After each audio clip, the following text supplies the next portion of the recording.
Pesimbote na pasteur Jérémie ngai sœur Messerine Munampala l'église des peuples na baboro na Yolo na Kinshasa. Donc toujours la pasteur Jérémie na convention monene au première édition école de la délivrance. Donc toujours la pasteur Jérémie elongo na pasteur Aonsolo Amuye tozana kondima ke Nzambe o abenga pasteur Jérémie Nzambe o abenga pasteur Aonsolo Amuye ensemble takumba kosangana tokozwa quelque chose ko ute pa na Nzambe. Donc tozana esengo koyamba bino tozana esengo kozela bino na mboka Kinshasa maboko eza kofungama pona koyamba pasteur Jérémie elongo na délégation mobimba o bakouta na mboka ya France.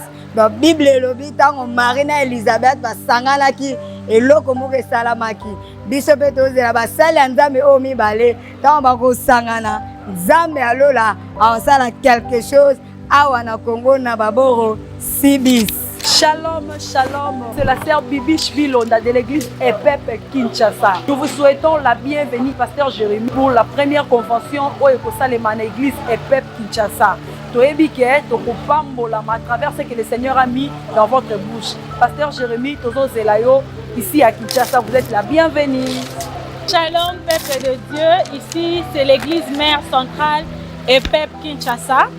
Nous sommes dans l'immense joie de vous accueillir, la délégation venant de la France pour la grande convention dénommée École de la délivrance qui sera guidée par le pasteur Jérémie. Nous sommes vraiment dans la joie de partager ces moments d'enseignement, ces moments de délivrance et ces moments d'épanouissement spirituel. En tout cas, nos cœurs, nos bras sont grandement ouverts pour vous accueillir. Soyez les bienvenus. Papa Jérémie biso bana pep tozozela yo ebete nzela no eza pwelele tozoyamba maboko mibale tofongoli yaka papa na biso biso bana pasteur Aonsolo tozozela yo biso bamama ya Nzamba kilo toyambi yo soyez les bienvenus. Shalom, shalom, c'est le couple Tatonda. Moi c'est maman Viviane et mon mari c'est papa René. Toye mingi mingi kolandisa masango kitoko o toyoki boye ya pasteur Jérémie ya France awa na RDC na Kinshasa na église EPEP. Biso lokola babalani lokola ba couple totondisa bina esengo tozozela ye na motema moko na mois d'août pour que topambola makoleka yango ensemble na molonga na tolobi bienvenue pasteur Jérémie. Bienvenue na EPEP awa na Kinshasa baboro 6 bis na pasteur Aonsolo Amuye tozo yamba bino elongo awa na etonga na biso pasteur Jérémie libota mobimba na France tozo yamba pour la première convention internationale à Congo et aux la fire. Amen. Bonjour, moi c'est la sœur Adila de l'église EPEP Kinshasa. Nous vous invitons tous à la première édition de la convention internationale avec notre pasteur invité, le pasteur Jérémie. Que Dieu soit avec vous, venez nombreux. Shalom peuple de Dieu, ici c'est les frères Christian Djoulou. Alors nous souhaitons la bienvenue à la délégation qui viendra de la France pour la grande convention internationale qui sera ici à EPEP Kinshasa, église mère, qui aura lieu pour la date du 9 au 16 août. J'invite tous les chrétiens du monde et puis je souhaite la bienvenue au pasteur Jérémie Ngwambo. Que Dieu vous bénisse. Shalom, shalom. Moi, c'est maman Gisèle Moujinga, présidente de maman de l'église EPEP. Nous souhaitons la bienvenue au pasteur Jérémie Ngwama à l'occasion de la première édition de la convention internationale au mois d'août. Et nous espérons que la gloire de Dieu va se manifester autour de ce thème qui est l'école de la délivrance. Soyez les bienvenus au Congo, soyez les bienvenus à l'église EPEP, soyez les bienvenus à Baboro numéro 6 et que Dieu vous bénisse. Dieu a dit l'église restauration, na pasteur Jérémie, na délégation yote iko natoka ku France, tuko na baongoya, en tout cas tuko na bapokea na mikono mbili. Mungu awasaidie puis Mungu awabariki bote batakuya. Surtout pasteur Jérémie, Mungu akubariki sana kwa yote ile tapita kati ya dini yetu. Asante sana. Tukudilenga kudi pasteur Jérémie Ngwama, même évangéliste Claude Kandolo, église EPEP Kinshasa. En tout cas, tout dit ni di sanka dia bun, dia kwaka dila, pasteur ni délégation wenda yons. En tout cas, boa conférence internationale udin chaba kwenzi kibwa mule 9 jusqu'au 16 août 2026. Tout dit ni di sanka dia bun ni bikola mena et d'ailleurs Wabatu amila bani pasteur Jérémy Ngwama utuwa kula très bien utuyisha bimpa mena.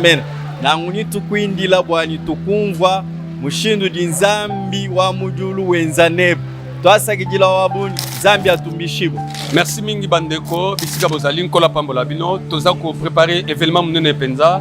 Maman pasteur événement munene. Ya munene makasi. Ngamu journaliste. Amen. Nzambe azolo comme un grand événement.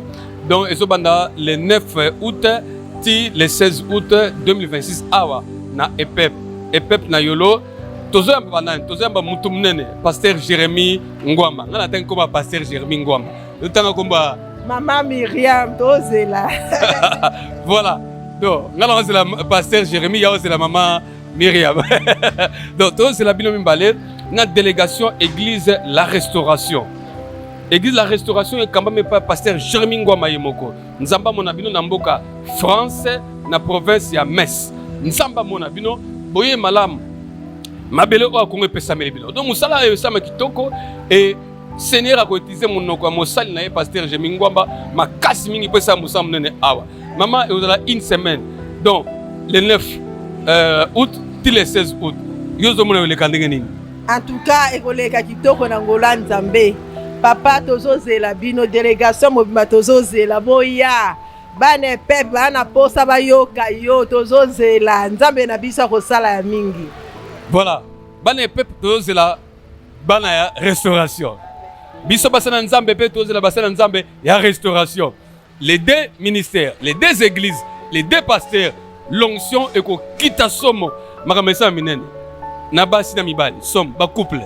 Amen. Nzambe osala makasi. Tozozela papa tozela. Toyebi ke Nzambe na biso osala makamba ko kamwa. Somo. Donc tosami tozela na Congo après ke wapi? Après toyekuna. Nzamba mona bino pambola bino. Yango to bengi bino vraiment ebele ba couple. Ba couple bazala batunia surtout ezala na Congo awa ezala kuna bisika bozali boya elongo makamba kitoko ekozala na 8e mois wana. Nzamba osala mamba kitoko tozela bino bandeko nyonso bana Nzambe boya.